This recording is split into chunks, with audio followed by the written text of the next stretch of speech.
오늘 하나님 말씀을 함께 봉독하겠습니다. 누가복음 18장 31절에서 34절까지 한 목소리로 하나님의 말씀을 받들어 읽겠습니다.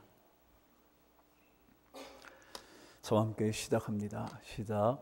예수께서 12 제자를 데리시고 이르시되 보라, 우리가 예루살렘으로 올라가노니 선지자들을 통하여 기록된 모든 것이 인자에게 응하리라.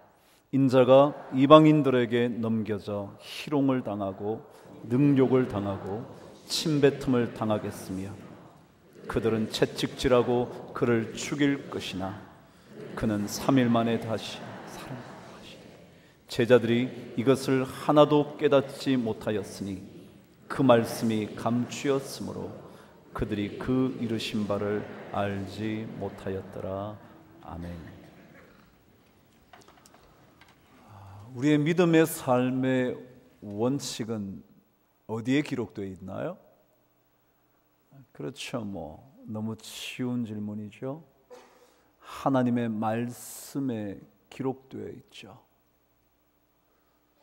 그래서 하나님의 말씀을 들어야 하고 하나님의 말씀을 읽어야 하고 그 듣고 읽은 말씀을 따라 행하는 그것이 믿음의 삶이라고 말할 수 있을 것입니다. 그런데 우리가 말씀을 듣고 읽어야 하는데 성경은 이렇게 기록한 곳들이 있습니다.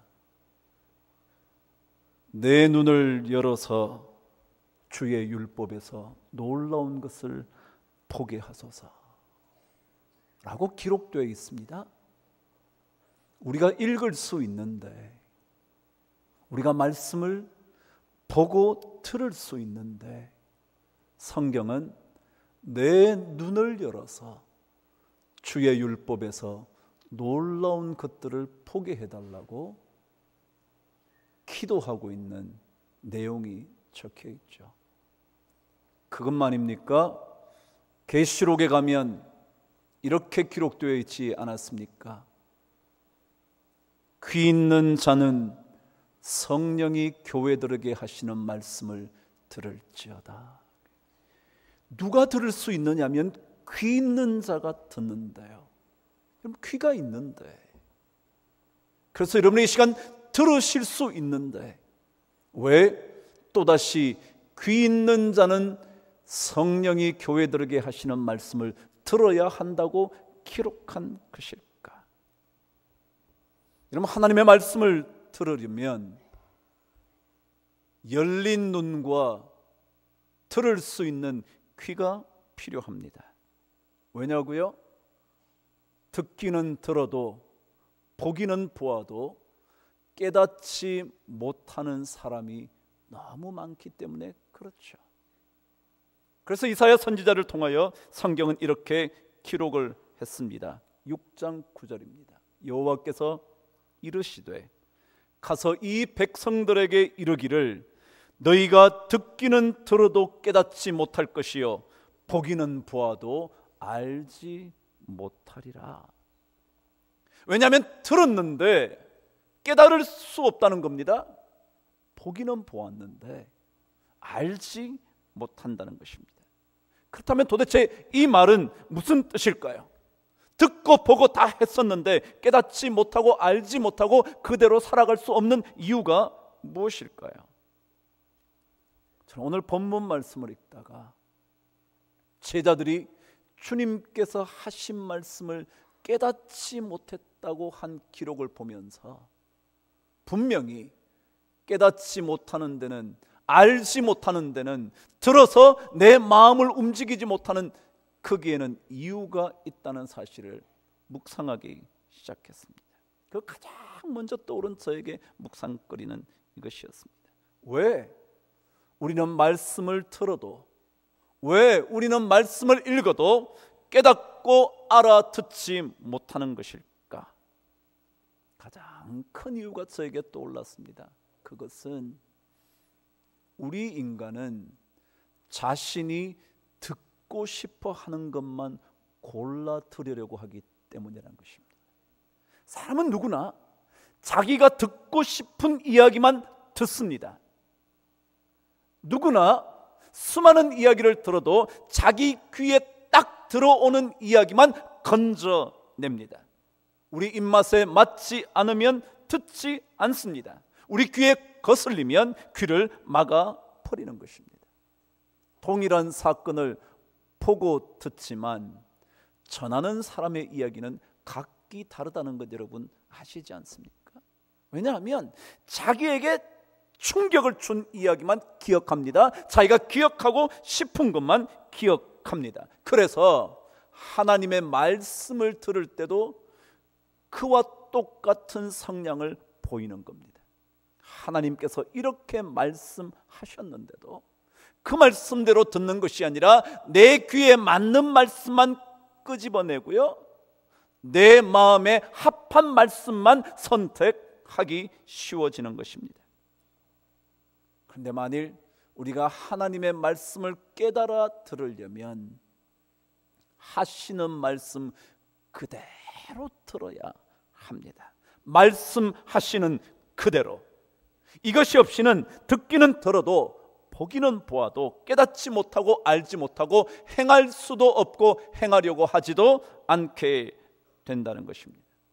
그래서 믿음의 삶은 하나님의 말씀을 그대로 듣고 받는 삶을 가리켜 믿음의 삶이라 말할 수 있을 것입니다.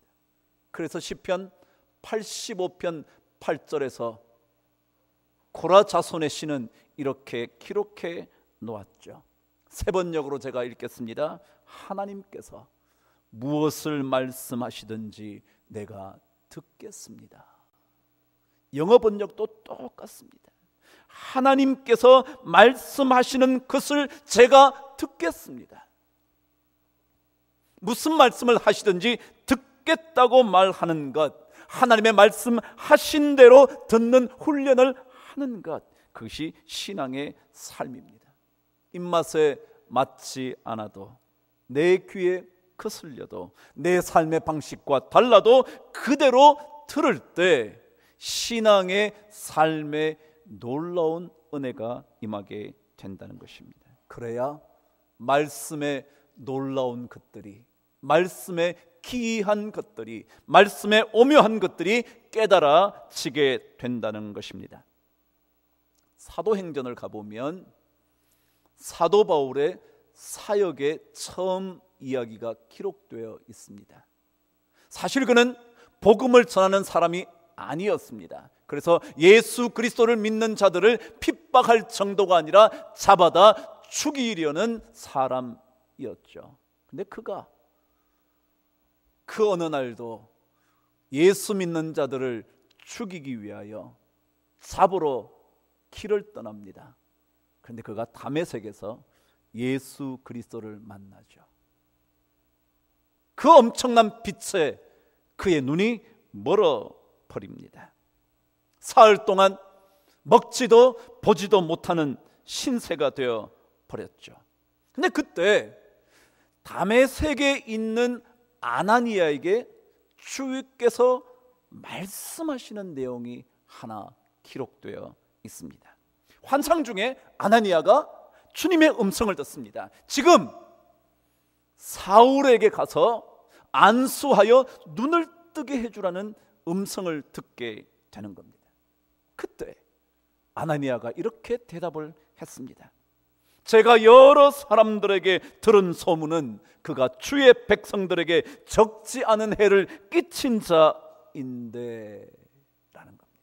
다시 말하면 주님께서 그를 찾아가 안수하여 눈을 뜨게 해주라고 말씀하셨는데, 아나니아는 아니 주님, 제가 들어보니까 너무 많은 고난을 주의 백성들에게 끼치는 자라는데 그런 사람의 눈을 뜨게 해주어야 하는 겁니까? 라고 반문을 합니다. 다시 말하면 하나님의 말씀을 거부하고 싶었죠. 그런 사람의 눈은 뜨게 해주고 싶지 않았던 거죠. 그런데 주님께서 다시 말씀하십니다. 그는 내 이름을 이방인들에게 전하기 위해 택한 나의 그릇이라고. 그러니까 가서 눈을 뜨게 해주라고. 그 말을 들은 아나니아가 어떻게 했는지 사도행전 9장 17절은 이렇게 기록합니다. 제가 한번 읽어드리겠습니다. 예수께서 너로 다시 보게 하시고 성령으로 충만하게 하신다 라는 이 말을 아나니아가 사울을 찾아가서 이야기합니다. 그 앞부분이 이렇게 되어 있었죠. 아나니아가 떠나 그 집에 들어가서 그에게 안수하여 이르되 형제 사울아, 예수께서 너로 다시 보게 하시고 성령으로 충만하게 하신다 라고 말을 전하며 안수함으로 그 순간 사도 바울, 사울의 눈에 비늘 같은 것이 떠나 보게 되었다고 성경은 기록합니다. 여러분, 믿음의 삶이 바로 이런 것 같습니다. 믿음의 삶이라는 것은 내가 그 사람의 눈을 뜨게 해주고 싶지 않지만, 그런 사람의 눈은 영원히 감겨져 있어도 좋겠다고 생각되지만, 그러나 주님의 말씀을 그대로 받아들일 때 그를 통하여 엄청난 초대 기독교의 역사들이 쓰여지는 거죠. 요나에게도 동일하지 않았습니까? 이스라엘 백성들에게 꿈에도 생각하기조차 싫은 원수 니느웨 성읍으로 가 복음을 전하라는 이야기를 들었을 때 그는 가지 않겠다고 결정한 겁니다. 그런 사람들은 복음을 들어서는 안 된다고, 그런 사람들은 하나님의 구원의 소식을 들어서는 안 되는 민족이라고 그가 생각하지 않았습니까? 우리가 왜 하나님의 음성을 깨달아 듣지 못합니까? 자기가 듣고 싶지 않을 때는 듣지 않기로 결정하기 때문이 아니겠습니까? 신앙의 삶은 내가 듣고 싶지는 않지만 내 마음대로 채로 글러 말씀을 드러내는 것이 아니라 하나님 말씀 그대로 받는 것, 그것이 바로 신앙의 삶일 겁니다. 또다시 사도행전 10장으로 가면 고넬료의 이야기 하나가 적혀져 있습니다. 그가 베드로의 이야기를 들으며 그 베드로가 자신의 집에 와 복음을 전해주기를 기대합니다. 그리고는 전가를 보내죠. 와서 복음을 전해달라고. 근데 그가, 베드로가 그 얘기를 듣고 고넬료 집을 찾아갑니다. 마침내 그 집에 들어서는 베드로를 향하여 고넬료가 한 이야기를 한번 들어보시죠. 사도행전 10장 33절은 이렇게 기록했습니다. 내가 곧 당신에게 사람을 보내었는데 오셨으니 잘 하였나이다. 잘 들으십시오. 이제 우리는 주께서 당신에게 명하신 모든 것을 듣고자 하여 다 하나님 앞에 있나이다. 고넬료가 어떻게 고백하느냐 하면, 하나님께서 당신의 입을 통하여, 주님께서 당신의 입을 통하여 들려주시는 모든 것을 듣기 위하여 우리가 지금 이 자리에 있습니다. 그렇습니다. 우리는 주님께서 하시는 말씀을 다 들어야 합니다. 듣고 싶지 않지만 다 들어야 합니다. 마음에는 맞지 않지만, 내 이성적인 논리에 맞지는 않지만 다 받아들여야 합니다. 그때 하나님의 오묘한 진리의 말씀이 하나 둘씩 역사하게 되는 것입니다. 오늘 말씀은 예수님께서 자기 자신의 고난과 죽으심과 다시 사심에 대하여 예고하시는 말씀입니다. 근데 이 말씀은 이미 세 번째 들려주시는 말씀이었습니다. 마태복음에 가보면 16장에서 첫 번째, 그 뒤를 조금 더 이어서 두 번째, 그리고 오늘 말씀의 세 번째로 계속해서 반복해서 동일한 자신의 고난과 죽으심과 다시 사심에 대하여 말씀하시는데도 오늘 여러분이 34절에 읽으신 대로 그들이 아직까지 깨닫지 못했다. 왜요? 듣고 싶지 않았어. 주님의 고난의 이야기는 듣고 싶지 않아서, 주님과 함께 영광스러운 삶의 길을 걷고는 싶지, 주님과 함께, 아니 주님이 십자가의 죽으심을 당한다는 것, 그 이야기는 듣고 싶지 않아서 그들은 깨닫지 못했던 것 아니었을까요? 예수님께서 첫 번째 자신의 고난과 죽으심과 부활하심에 대하여 예언한 이야기는요, 마태복음 16장에 기록되어 있습니다. 근데 그 16장에는요, 여러분이 너무너무 익히 하시는 내용들이 쫙 적혀 있습니다. 어쨌거나 첫 번째 주님께서 이 예고의 말씀을 하자 곁에 있던 사도 베드로가 어떻게 말했는지 여러분 혹시 기억하실 것입니다. 마태복음 16장 22절에 이렇게 기록되어 있습니다. 베드로가 예수를 붙잡고 항변하여 이르되 주여 그리하지 마옵소서. 이 일이 결코 주께 미치지 못할 겁니다. 미쳐서는 안 됩니다. 이 일이 주님께 일어나서는 절대 안 됩니다. 그럼 주님이 말씀하셨어요. 근데 베드로는 그게 안 된다고 말했어요. 그 얘기를 들으신 주님께서 들려주신 얘기, 여러분이 너무너무 잘 아시는 얘기예요. 이렇게 주님께서 말씀하셨죠. 사탄아, 내 뒤로 물러가라. 너는 나를 넘어지게 하는 자로다. 내가 하나님의 일을 생각지 아니하고 도리어 사람의 일을 생각하는 도다. 이게 베드로에게 주님 뭐라고 그러셨냐면, 네가 하나님의 일을 생각하지 않고 너 사람의 생각에 사로잡혀 있구나. 그래서 내 말을 들으려고 하지 않는구나. 주님이 말씀하셨습니다. 듣고 싶은 대로 들으려고 하는 것은 하나님의 일을 생각하지 않는다는 것을 의미하고 자신의 삶의 방식대로 살아가려고 한다는 것입니다. 믿음을 가지고 살기는 살지만 여전히 사람의 일만, 자기 자신의 생각대로만 움직이는 사람이라는 거죠.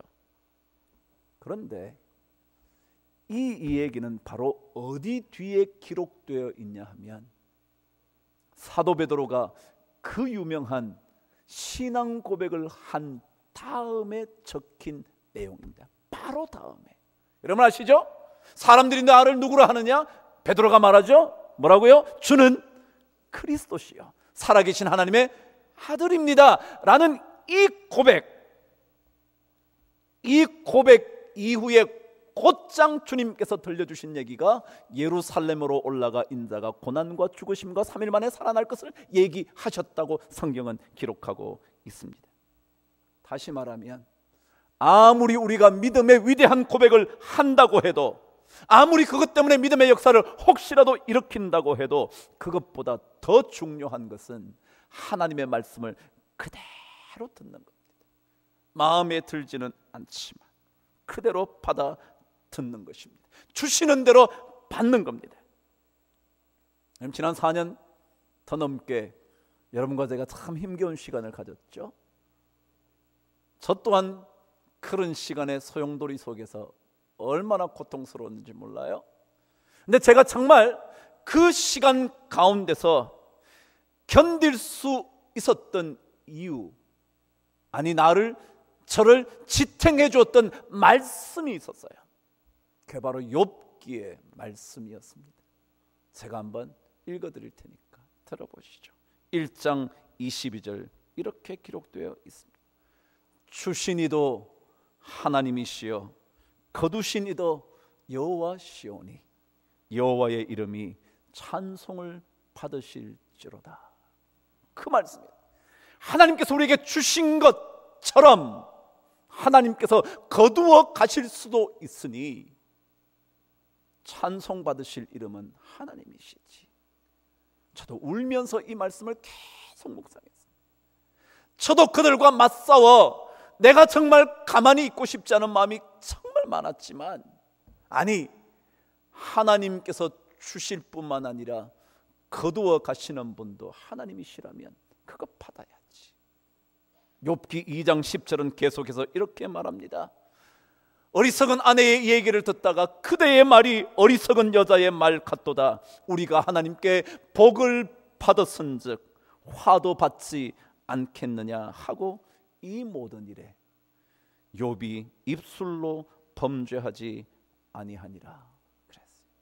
하나님께서 복을 주시든지 화를 주시든지, 하나님께서 내 마음에 합한 말씀을 주시든지, 아니 내 귀에 거슬리는 말씀을 들려주시든지, 그것 다 받는 일, 그게 믿음의 길 아니겠습니까? 믿음의 삶은 들려주시는 대로 듣는 겁니다.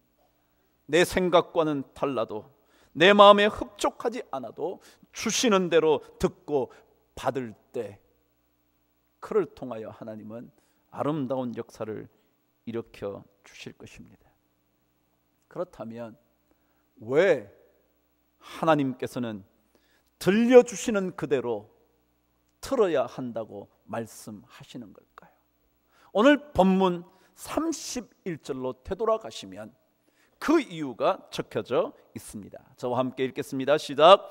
예수께서 12 제자를 데리시고 이르시되, 보라, 우리가 예루살렘으로 올라가노니 선지자들을 통하여 기록된 모든 것이 인자에게 응하리라. 무슨 말씀입니까? 왜 우리가 하나님께서 하신 말씀을 그대로 들어야 되느냐 하면, 성경은 말씀하신 그대로, 기록된 그대로 그 일이 이루어질 것이기 때문에 그렇다는 거예요. 오늘 말씀들, 선지자들을 통하여 기록된 모든 것이 그대로 응하리라. 여러분, 그렇습니다. 하나님의 말씀을 그대로 들어야 하는 이유는 다른 이유가 아니라 하나님께서 말씀하신 그대로 될 것이기 때문에 그렇습니다. 아무리 우리가 좋은 것을 선택해도 그것대로 되는 것이 아니라 말씀하신 대로 되는 겁니다. 아무리 우리가 그것대로 기도하고 그것대로 되기를 소원할지 몰라도 하나님의 말씀대로 되지, 내 기도한 대로, 내가 선택하여 들은 대로 되는 것이 아니기 때문에 그렇습니다. 성경은 우리에게 하나님의 말씀은 반드시 이루어질 것이라고, 그렇기 때문에 그 말씀을 들어야 한다고 주님께서 말씀하시는 겁니다. 이사야 46장에 가면 하나님께서 그 말씀을, 바로 이 진리를 우리에게 이렇게 들려주셨습니다. 46장 10절에서 11절 제가 한번 읽어보겠습니다. 내가 시초부터 종말을 알리며, 그랬습니다. 하나님께서 처음과 끝을 말해주신다는 거예요. 그러니까 시초부터 종말을 알린다. 알리려면 말을 해야죠. 처음부터 마지막까지 다 알려주신다는 겁니다. 이어서 말합니다. 아직 이루지 아니한 일을 옛적부터 보이고 이르기를, 나의 뜻이 설 것이니 내가 나의 모든 기뻐하는 것을 이루리라 하셨도다. 그 다음 들어보세요. 내가 동쪽에서 사나운 짐승을 부르며 먼 나라에서 나의 뜻을 이룰 사람을 부를 것이라. 내가 말하였은즉 내가 반드시 이룰 것이요, 계획하였은즉 반드시 시행하리라. 다시 한번요. 내가 말하였은즉 반드시 이룰 것이요, 계획하였은즉 반드시 시행하리라.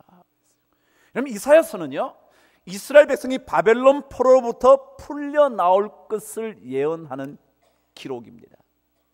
여기에 등장한 동쪽 사나운 짐승, 먼 나라, 이 얘기는 바로 동쪽 지역에, 이스라엘 땅이 있으면 그쪽 동쪽 지역에 바벨론 제국, 그를 무너뜨린 바사 페르시아 제국이 있는 곳입니다. 거기에 사나운 짐승은 누구냐면 고레스 왕이었습니다. 왜냐하면 바벨론을 무너뜨릴 만큼 사나웠기 때문에, 강력했기 때문에. 그러니까 여기에 등장한 동쪽의 사나운 짐승은 고레스 왕을 의미합니다. 그리고 먼 나라라는 것은 바사 제국을 의미합니다. 그러니까 그 말씀이 이루어지는 겁니다. 그를 불러다가 그 고레스가 칙령을 내림으로 이스라엘 백성들이 포로에서 자신의 땅으로 되돌아가죠. 그렇습니다. 말씀 그대로 내가 말하였은즉 반드시 이루리라, 계획하였은즉 반드시 시행하리라. 하나님의 말씀대로 되는 겁니다. 그래서 우리는 하나님의 말씀 그대로 가감 없이 들어야 하는 겁니다. 누가복음 1, 2장에는 예수님의 탄생 이야기가 적혀져 있습니다. 그 탄생 이야기에 또 다른 아기의 태어난 이야기 하나가 덧붙여져 있죠. 바로 세례 요한의 태어나는 이야기입니다. 아버지 사가랴, 어머니 엘리사벳 이야기 잘 알고 계시죠? 그런데 엘리사벳에게는 자식을 낳을 가능성이 이미 없어진 때였습니다. 그런데 천사 가브리엘이 나타나 사가랴에게 말하죠. 너에게 아들이 있을 거라고. 사가랴가 말합니다. 제 안에 아이 낳을 가능성 없습니다. 저 또한 그렇습니다. 그런데 그러자 가브리엘이 이렇게 말을 합니다. 보라, 이 일이 되는 날까지 내가 말 못하는 자가 되어 능히 말을 못하리니 이는 내가 내 말을 믿지 아니함이거니와 때가 이르면 내 말이 이루어지리라. 그럼 하나님은 말씀하신 대로 이루시는 분입니다. 엘리사벳에게 아들이 있을 것이라고 말씀하셨다면 이루시는 분입니다. 그래서 우리는 그분의 이야기를 들어야 합니다. 그분께서 하시는 말씀은 무엇이든지 그대로 받아야 합니다. 왜냐하면 그분 말씀은 이루어지기 때문에 그렇습니다. 그렇다면 우리는 오늘 말씀을 통하여 무슨 얘기를 들어야 하는가? 성경은 32절, 33절, 18장의 이 얘기를 우리에게 이렇게 들려줍니다. 읽으시죠. 시작. 인자가 이방인들에게 넘겨져, 다시 한번요. 인자가 이방인들에게 넘겨져 희롱을 당하고 능욕을 당하고 침뱉음을 당하겠으며 그들은 채찍질하고 그를 죽일 것이나 그는 3일 만에 살아나리라 라는 말씀이었습니다. 우리가 들어야 하는 말씀은 뭐냐 하면 복음의 핵심입니다. 주님의 죽으심, 주님의 고난당하심, 주님의 십자가의 죽으심, 그리고 사흘 만에 다시 살아나심, 이 복음의 핵심을 그대로 받아들여야 한다는 것입니다. 그런데 수많은 사람들이 이 얘기를 그대로 받지를 못합니다. 왜요? 주님께서 왜 나를 위해서 죽으신데? 그가 죽으신다고 나의 죄가 사하여질 것 같지 않기 때문에, 내 이성으로 납득이 안 되기 때문에 이 얘기를 그대로 받아들이지를 못합니다. 그러나 주님께서는 이 복음의 핵심을 그대로 받아야 한다고. 그럼 주님이 왜 고난 받으셨나요? 이사야서는 일찍 얘기를 했죠. 그가 찔림은 우리의 죄로 인한 허물 때문이요 그가 상함은 우리의 죄악 때문이라. 이 죄악 때문에 주님께서 고난을 받으셨다는 것입니다. 십자가를 치셨다는 것입니다. 그리고 그 죄악을 대신 지시기 위하여, 아니 우리에게 그것으로 인하여 구원을 주시기 위하여 십자가를 치셨다고 말씀하십니다. 그래서 이사야 53장 5절은 계속해서 그렇게 말하죠. 그분의 고난당하심으로 인하여 우리가 평화를 누리고 그가 채찍에 맞음으로 우리가 나음을 입었도다.